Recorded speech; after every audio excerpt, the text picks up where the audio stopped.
Coraline, numéro 9, La mort de la mère de Bambi ou encore Le cauchemar de Pingu. Ces films ou séries, ces scènes en particulier ou ces simples frames marquantes font désormais partie de notre esprit, nous pauvres mortels, ayant grandi dans un monde noyé par les écrans, le divertissement et la culture numérique. Des images nous ayant profondément marquées de par leur contenu choquant, dérangeant, déprimant ou écœurant ou simplement fascinant. Un phénomène touchant la génération Y certes, mais également la mienne, la Z, ayant grandi dans les années fin 90 début 2000, en plein boom d'internet, donnant accès à la population à tout un univers infini d'informations extraordinaires, mais aussi son lot de traumas que j'aimerais vous présenter aujourd'hui. Mais vous connaissez la ligne directrice de la chaîne, le sujet sera tourné vers un thème en particulier, celui de l'animation, le tout sous un format qui vous est sûrement familier. Chers amis, bienvenue dans cette nouvelle série de vidéos, l'iceberg des traumas dans l'animation.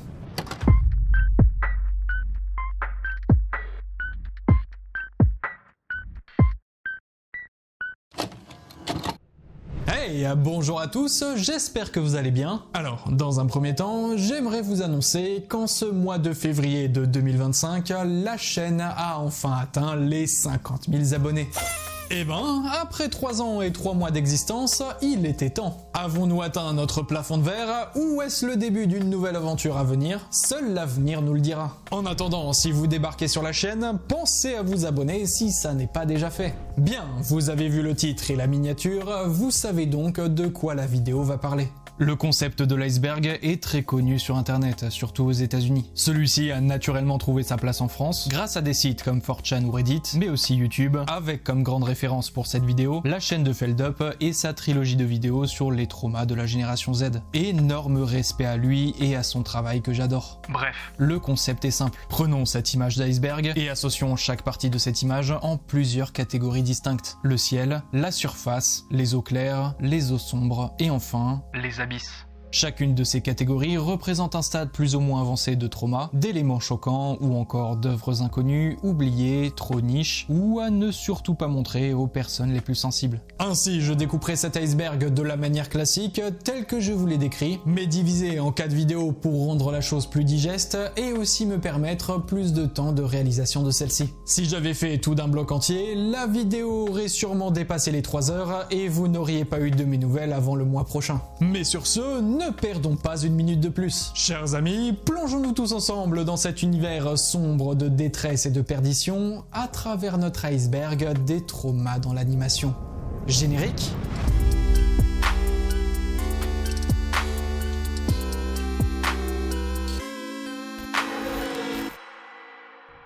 Bien, on va pouvoir commencer avec la première catégorie de cet iceberg, la partie la plus haute et la plus inoffensive, du moins selon votre seuil de sensibilité bien sûr. Ah, et comme pour la vidéo de Feldup, je vais instaurer un visuel associé à chaque sujet abordé qui se retrouvera en bas à droite de l'écran. Le premier logo concerne le sentiment de peur. Si telle ou telle œuvre vous a stressé, angoissé ou terrifié. Le deuxième, c'est plus la surprise, le choc, la curiosité, voire la fascination. Quelque chose qui ne vous a pas forcément fait du mal mentalement, mais qui vous a profondément marqué. En général, une œuvre dont on retient certaines images, mais pas forcément le nom. Le troisième va englober toutes les œuvres gore, dégoûtantes ou obscènes. Des choses que vous avez sûrement vues trop tôt. Et enfin, le dernier, se centrant sur le sentiment de déprime totale, de tristesse profonde, et de tout autre sujet lié au mal-être, aux problèmes sociaux et psychologiques, et autres sujets sensibles comme la dépression, la mort et le suicide. Voilà, j'espère que je n'ai pas été trop long, désolé encore pour ceux qui voulaient rentrer directement dans le vif du sujet. Ça me semblait important d'instaurer ce petit visuel afin de vous partager ma position vis-à-vis de vous, cher public. De toute manière, tous les timecodes sont disponibles dans la description pour ceux qui recherchent un chapitre ou un sujet en particulier. Mais maintenant que toutes les bases sont posées, commençons la descente de notre iceberg avec notre premier chapitre. Le ciel. Pour ce premier chapitre, vous n'avez rien à craindre. Il parle relativement à tout le monde et relève plus d'un sentiment doux de nostalgie pour la majorité des cas. En tout cas, je pense que la plupart des sujets prêteront plus facilement à sourire plutôt que de mettre mal à l'aise. Bref, commençons. Les méchants de Disney. Ah, Disney. L'une, si ce n'est l'entreprise la plus célèbre dans le domaine du divertissement aujourd'hui. Un studio nous ayant fait rêver de par ses mascottes, ses parcs d'attractions, mais surtout ses films d'animation. Et comme vous le savez, les classiques d'animation de chez Disney se distinguent certes par leurs héros, mais également par leurs méchants. Des méchants qui, vous l'aurez compris, ont marqué plus d'un d'entre vous, de par leur design, leurs actions et leur doublage, en VO comme en VF. Des personnages légendaires comme la sorcière dans Blanche-Neige, Ursula dans La Petite Sirène ou encore Claude Frollo du Bossu de Notre-Dame. Et il était inévitable qu'au moins l'un d'entre eux marque votre esprit. La forêt dans Blanche-Neige.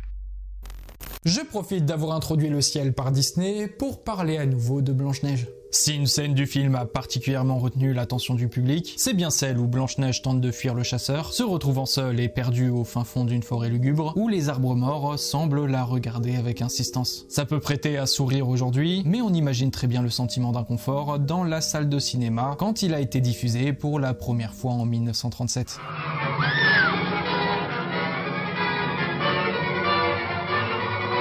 Scooby-Doo et l'île aux zombies. Sorti en 98, c'est le tout premier téléfilm de la franchise Scooby-Doo à être produite par la Warner Bros. Un film qui a choqué un public peut-être un peu trop jeune, ne s'attendant pas à avoir une atmosphère plus sombre et des scènes un peu plus terrifiantes que d'habitude. Même si ça reste du Scooby-Doo, hein. J'ai tellement eu peur de ce film, je m'y attendais pas étant petit et j'en ai fait des cauchemars. Je crois même que j'avais pas pu, lors du premier visionnage, regarder jusqu'à la fin. Mais nul doute, mon film d'animation préféré sur Scooby-Doo. Il est vrai que les designs de zombies sont particulièrement réussis et la mort des chats-garous a pu effectivement choquer.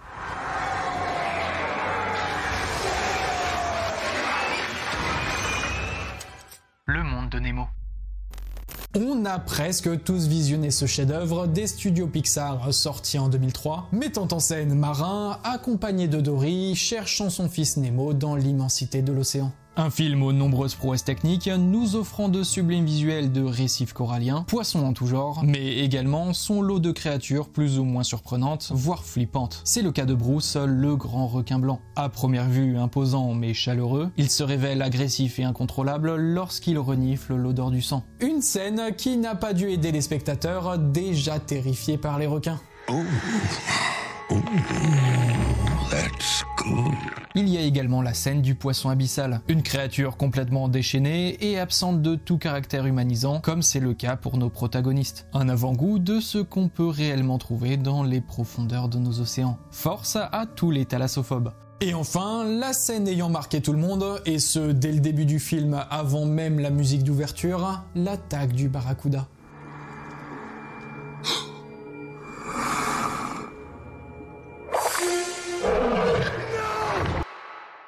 Ouais, ça nous a bien mis dans l'ambiance en tout cas. Ils vécurent heureux et eurent plein d'enfants. Ouais, cette formule s'applique surtout à la fin des films, pas au début. Il y avait forcément une douille. Bonne nuit les petits. Bonne nuit les petits est un show télévisé français en noir et blanc, diffusé à partir de 1962 sur RTF Télévision. Ça n'est que 14 ans plus tard que la série refait surface, en couleur cette fois-ci, sous le nom de Nounours. Je peux tout à fait comprendre le sentiment de malaise derrière ces pantins animés. Leurs yeux noirs inexpressifs, leur chevelure, leur manière de se mouvoir, l'atmosphère, bref, une petite pincée de Vallée de l'étrange, sans pour autant causer le moindre tort. L'émission reste bienveillante avant tout. Un sentiment ayant touché plusieurs générations, que l'émission soit en noir et blanc ou en couleur. En même temps, putain de merde les gars. La scène des tracteurs dans Cars.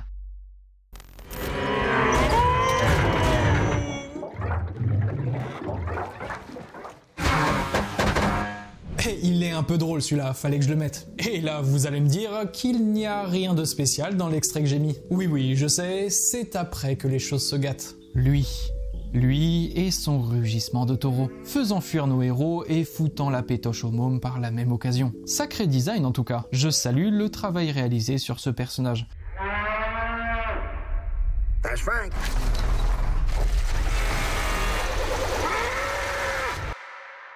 Flippy dans Jimmy Neutron. Flippy est un mannequin de bois appartenant à Hugh, le père de Jimmy. Il est méchant, cupide et fait des blagues sarcastiques. Mais surtout, il vole petit à petit le cerveau du père via une puce qu'il a installée dans sa tête pour donner vie au mannequin. Bref, une vraie saloperie. Je peux comprendre que ce suppôt de Satan ait pu marquer certaines personnes. Ça n'est pas mon cas parce que je partais du principe que tout était de base dérangeant dans cette série. Alors qu'il soit là ou pas, j'ai pas trop fait la diff. Les jouets de Sid dans Toy Story. Même délire, mais cette fois-ci dans un long métrage cultissime, Toy Story, le premier long métrage des studios Pixar et le premier film entièrement réalisé en images de synthèse sorti en 95. Dans le film, on y fait la rencontre de Sid, un enfant borderline ayant lui aussi sa collection de jouets. Il sait au plus profond de lui-même que les jouets sont des êtres vivants et en profite pour les modeler à sa sauce. Il détruit aussi les jouets de bien des façons, à base d'explosions, de brûlures, de démembrements, et forcément cela donne un contraste assez glaçant comparé aux jouets d'Andy, dont Woody et Buzz font partie.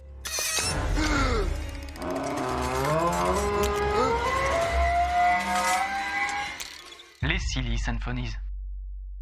Personnellement, j'adore les Silly Symphonies. Elles ont bercé mon enfance au même titre que de nombreuses autres productions de chez Disney. Avec mes yeux d'enfant, je ne voyais aucune différence de budget, de production et même de temporalité de l'œuvre par rapport aux classiques des années 90 par exemple. Je me disais juste qu'ils avaient choisi un style graphique différent tout simplement. Mais je dois rappeler que les Silly Symphonies, c'est entre 1929 et 1939 tout de même.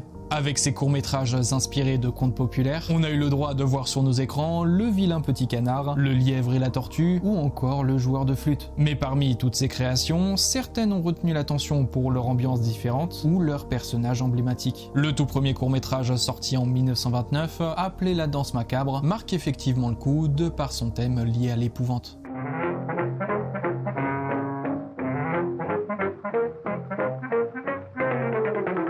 On compte aussi Les Enfants des Bois, tiré du conte Hansel et Gretel avec sa sorcière démoniaque. Mais le personnage ayant le plus marqué les esprits, c'est bien évidemment le grand méchant loup. Ayant tenté sa chance dans un premier temps avec les 3 petits cochons en 1933, puis avec le petit chaperon rouge l'année suivante. Et comme les requins, les serpents ou les araignées, la figure du loup terrifie l'homme et se retrouve souvent associée au meurtre et à la violence.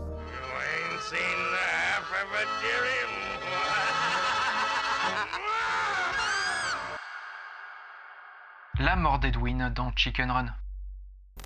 Chicken Run est un film d'animation en pâte à modeler produit par le studio Hartman et sorti en 2000. On y suit Ginger, une poule tentant désespérément de faire s'échapper son groupe de la ferme de Madame Tweedy. Chaque soir, elle tente un nouveau plan d'évasion et à chaque fois, celui-ci foire. Alors résignée, s'installe la routine de tout bon poulailler, la récolte matinale des œufs. Sauf que problème, quand une poule n'a pas pondu d'œufs pendant un certain temps, elle se retrouve obsolète. Et que fait-on des poules obsolètes? On les bouffe? Tout à fait. Et pour cela, Madame Tweedy privilégie la méthode à l'ancienne, un coup de hache bien placé. Une scène nous ayant marqué par 2 éléments simples mais très efficaces, l'ombre de l'action à venir et le son de la hache exécutant sa sentence.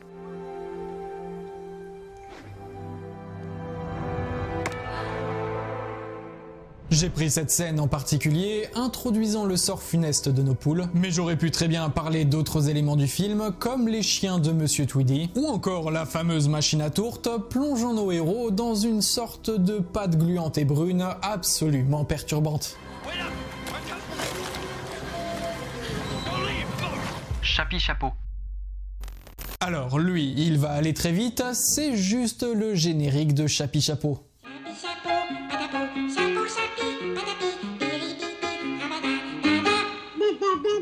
Je sais pas si c'est les 2 personnages, leur accoutrement, leur mouvement frénétique ou leur voix, ou indépendamment d'eux, les rajouts de rire de bébé en fond.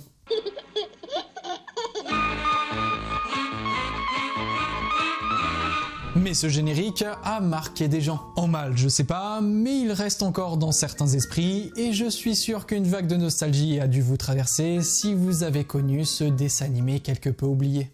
Le cavalier sans tête dans Le Crapaud et le maître d'école. 11e classique d'animation de chez Disney sorti en 49, Le Crapaud et le maître d'école nous offre 2 courts-métrages d'animation, La mare aux grenouilles et celui qui nous intéresse ici, La légende de la vallée endormie. On y voit Ichabod Crane, un instituteur fraîchement débarqué dans le village de Sleepy Hollow. Vous connaissez la légende entourant ce lieu. On dit qu'il y vit non loin d'ici un cavalier démoniaque et sans tête, assoiffé de sang et de vengeance. Et ça n'a pas loupé pour notre héros trouillard. Il se fait poursuivre par ce cavalier à dos de sa monture noire aux yeux rouges. Et dans un dernier geste, l'homme sans tête lui jeta une citrouille enflammée, arrivant droit sur nous comme si nous étions nous-mêmes la cible.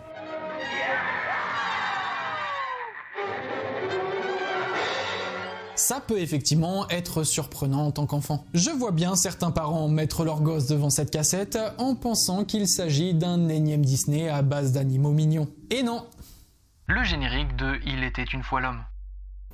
Pareil, on va passer relativement vite sur celui-là, car ça concerne que quelques secondes d'animation tout au plus, mais suffisantes pour avoir marqué le public. Dans ce générique, on y voit l'homme et son évolution de la préhistoire à aujourd'hui. Mais vers la fin, plus précisément, on y voit une fusée décoller en urgence, raflant une dizaine d'êtres humains par son déluge de feu, alors que la mort ne nous était montrée à aucune des étapes de l'évolution. Et le générique se conclut par l'explosion de notre planète, avec écrit « Et la Terre fut ». Ok, sympa l'ambiance. Oogie Boogie dans L'étrange Noël de Monsieur Jack. L'étrange Noël de Monsieur Jack est un film d'animation en stop motion sorti en 93. Il met en scène Jack, un mort élégant et élancé, dirigeant la ville d'Halloween dans l'organisation des célébrations annuelles de cette fête si attendue. Mais outre l'ambiance joyeusement lugubre du film, j'aimerais qu'on s'intéresse à un personnage en particulier, Oogie Boogie. Oogie Boogie apparaît pour la première fois durant la chanson iconique du film This is Halloween. On sait au premier regard qu'il va faire office d'antagoniste dans le film. Jack ne veut pas avoir affaire avec lui. Mais Oogie Boogie cherche surtout à contrecarrer les plans de Jack et sa nouvelle obsession pour les fêtes de Noël. Dans sa scène finale, au sein de son casino d'épouvante, Oogie Boogie tente d'en finir avec le Père Noël. Mais Jack intervient. Dans un ultime combat, Oogie Boogie tente de fuir, mais l'une des coutures de son sac de jute lui servant de peau se prend dans les pales de sa machine. Se révèle alors un corps interne composé de milliers d'insectes tombant dans la lave sous les cris d'agonie.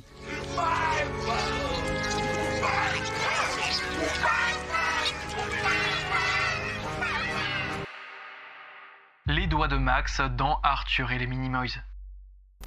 Alors lui les gars, c'est réel. Ça fait pas peur hein, mais juste... Pourquoi? Juste expliquez-moi, expliquez-moi. Mais quelle horreur! Déjà que la DA du film est moche, que ce perso est particulièrement vilain, mais si en plus on lui rajoute des trous aux doigts comme ça, c'est même plus la peine de vivre hein. Juste au secours. La scène d'ouverture dans Dinosaure. Ni terrifiante, ni traumatisante, mais waouh, quel impact cette scène! Malgré l'accueil général qu'a connu le film, le public reconnaît cette scène d'ouverture assez époustouflante pour l'époque. Le film étant sorti en 2000, je le rappelle. On y voit un Carnotaurus, la principale menace du film, en pleine scène de chasse. Une scène rythmée et stressante, mais je suis sûr ayant passionné de nombreux enfants pour la paléontologie. South Park.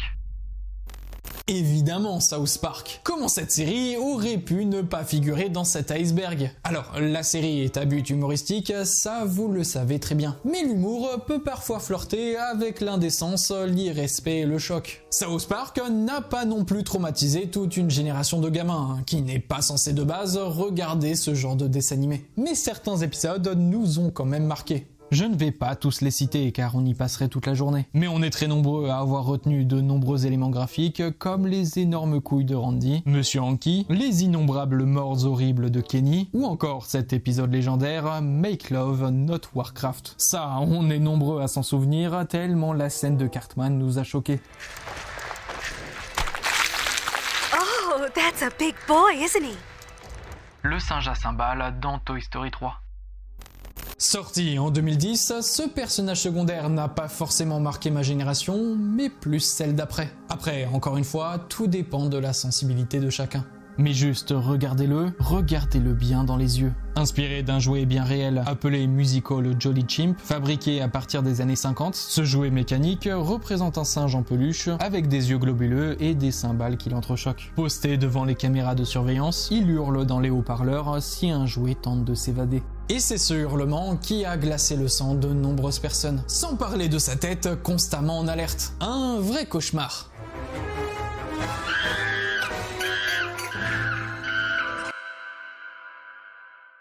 Wallace et Gromit, le mystère du lapin-garou.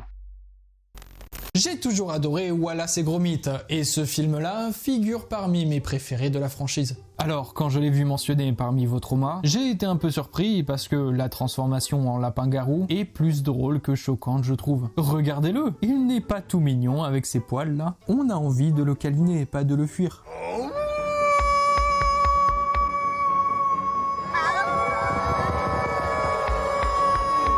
Nounours dans Bienvenue les petits, je veux bien. Mais Wallace et Gromit en lapin-garou, c'est juste choupi-noupinet. Pas comme le prochain de la liste. Le cerf dans Adventure Time.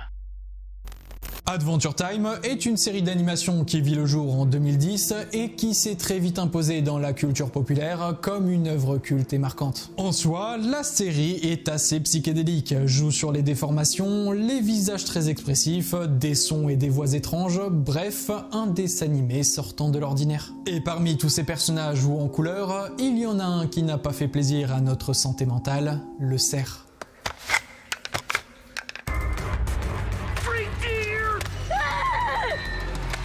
Bon, déjà, il apparaît dans un épisode intitulé « Personne ne vous entendra crier ». Ça pose légèrement les bases. Ensuite, même si on est habitué aux innombrables bizarreries de ce dessin animé, cette action effectuée par le cerf reste tout de même surprenante. Il est très souvent cité comme personnage marquant d'Adventure Time, alors que son temps d'écran est vraiment minime. Mais n'oublions pas que la plupart du temps, une scène se retrouve marquée dans notre esprit par l'imagerie biaisée que l'on se fait des années après, surtout si celle-ci est abreuvée d'éléments extérieurs créés par des fans. Le clip de Carmen de Stromae. Alors là, pour le coup, je ne m'attendais absolument pas à voir ce genre de proposition dans cet iceberg, mais pourquoi pas. C'est vrai que je l'avais pas mal retenu ce clip quand j'y pense. Sorti en 2015, on y suit concrètement l'artiste représenté par son avatar en animation 2D sous le joug de l'oiseau bleu de Twitter. Oui, à l'époque ça s'appelait Twitter, et on va continuer de l'appeler comme ça, juste pour te faire chier Musk. Au fur et à mesure de sa vie, l'oiseau, représentant son compte, mais plus globalement son addiction au réseau, grossit de plus en plus jusqu'au jour où, comme de nombreux autres utilisateurs influents, il jette son hôte en pâture à l'oiseau mère, dévorant cette nourriture et la rejetant dans un amas de fiantimoules. C'est vrai que cette image peut déranger, voire choquer. Les éléphants roses dans Dumbo. La séquence des éléphants roses dans Dumbo est l'une des scènes les plus psychédéliques et dérangeantes de l'histoire de l'animation Disney. Et à raison! Les éléphants roses apparaissent soudainement et se transforment de manière fluide et imprévisible. Ils se dupliquent, changent de forme, s'étirent et explosent, accompagnés d'une chanson dérangeante accentuant le sentiment de malaise ambiant. On rappelle que Dumbo est un bébé éléphant. Il n'est pas censé connaître les effets de l'alcool, des drogues ou toute autre substance hallucinogène. Et si cette scène a traumatisé certains enfants, c'est parce qu'elle casse totalement le ton du film, qui, une fois vu en tant qu'adulte, ne respire pas de base la joie de vivre.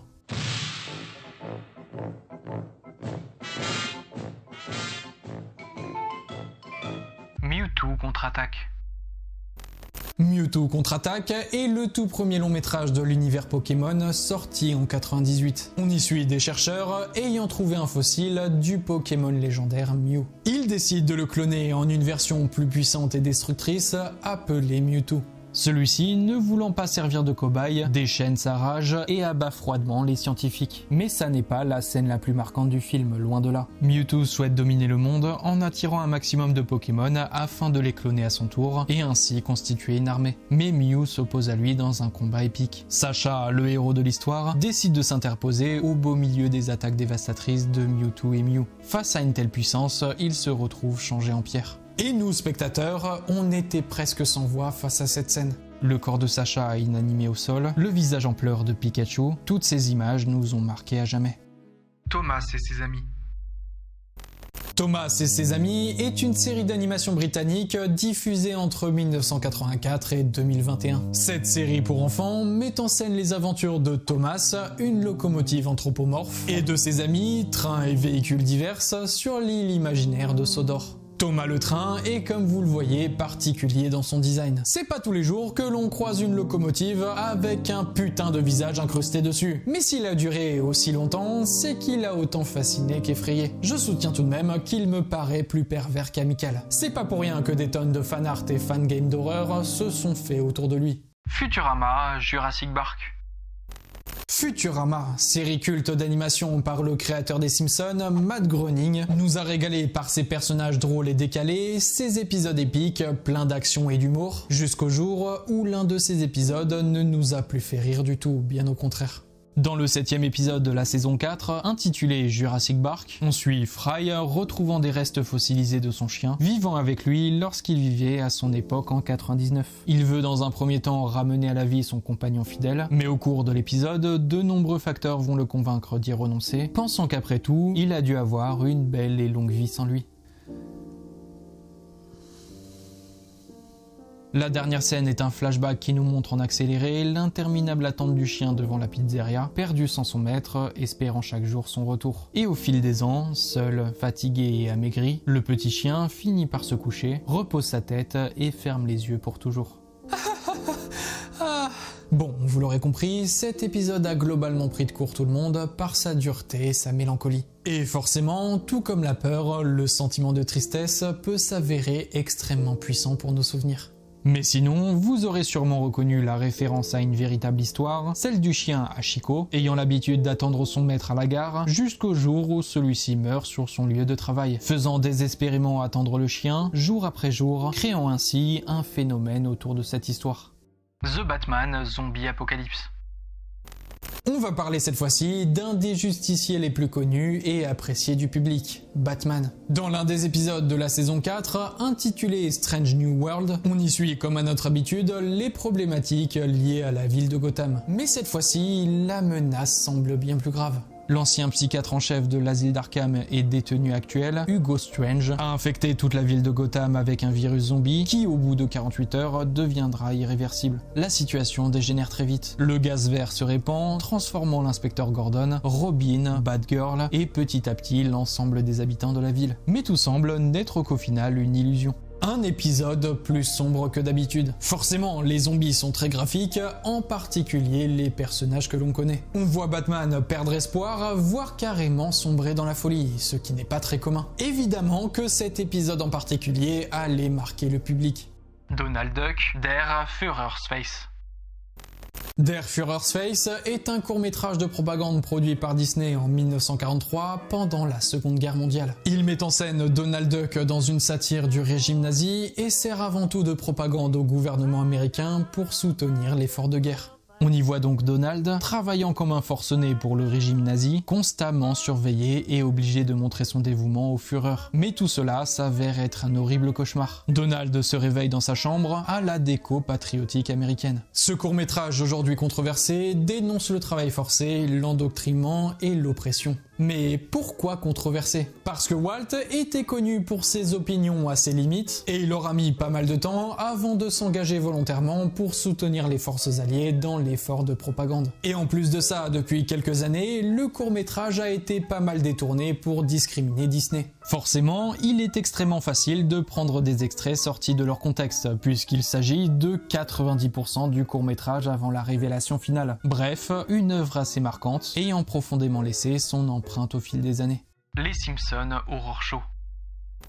Les Simpsons Horror Show sont des épisodes spéciaux d'Halloween diffusés chaque année depuis la saison 2. Ces épisodes sont uniques dans la série et permettent aux scénaristes de sortir des codes habituels et d'explorer des histoires plus sombres, absurdes et horrifiques. En général, chaque épisode parodie ou s'inspire de films cultes, de romans, de séries télé et d'histoires légendaires. Je ne vais évidemment pas tous les citer car il y en a des dizaines et des dizaines, mais on peut retrouver des références à Shining ou Freddy les Griffes de la Nuit, des personnages marquants comme Flanders en Diable, Tahiti Bob ou les deux aliens. Mais l'un des épisodes ayant le plus retenu l'attention, c'est bien Nightmare Cafeteria. Le concept est tout simple, cannibalisme, meurtre d'enfants, marmite de sang, bref, ce midi, c'est saucisses à la cantine.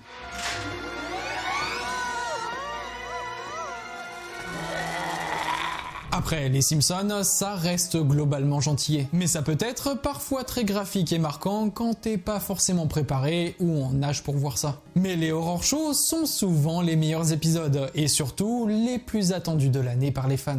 Comme quoi, ils marquent et on en redemande. Mickey.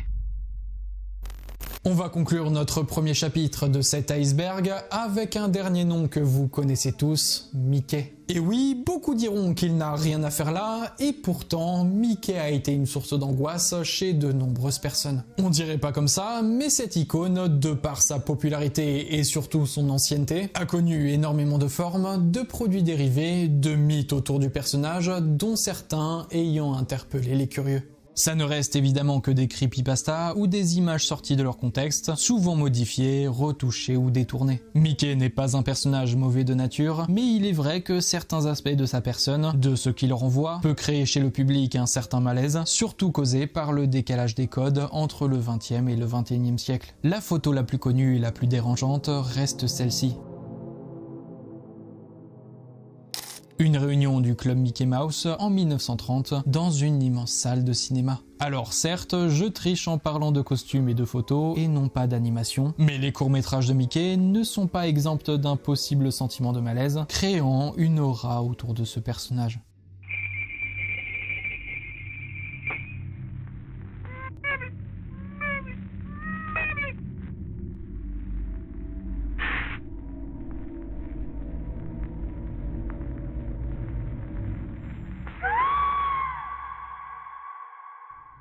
Et voilà les amis, ainsi s'achève le ciel, la première partie de notre iceberg, la plus inoffensive et la plus nostalgique. Nous aborderons des thèmes de plus en plus sérieux au fur et à mesure que nous plongerons dans les profondeurs sombres et glacées de cet iceberg. Mais en attendant, n'hésitez pas à vous abonner à la chaîne si cette vidéo vous a plu. Vous pouvez également me soutenir avec un like, un partage sur les réseaux sociaux et un petit commentaire. Comme par exemple un trauma lié à l'animation que vous auriez eu enfant et qui pourrait figurer dans un des chapitres à venir. Enfin, pour ceux qui le veulent, vous pouvez toujours me soutenir financièrement via un don sur ma page Tipeee disponible dans la barre de description. Mais bref, j'espère vraiment que cette série de vidéos vous plaira. Je donne mon maximum pour partager le plus d'œuvres possible, sachant que je fais toutes mes recherches tout seul, sans parler de l'écriture et du montage. Bref, on se revoit donc prochainement avec la partie 2 de l'iceberg des traumas liés à l'animation. Mais en attendant, soyez curieux, explorez, faites-vous peur, continuez de vous cultiver, mais surtout, n'arrêtez jamais de rêver. À la prochaine.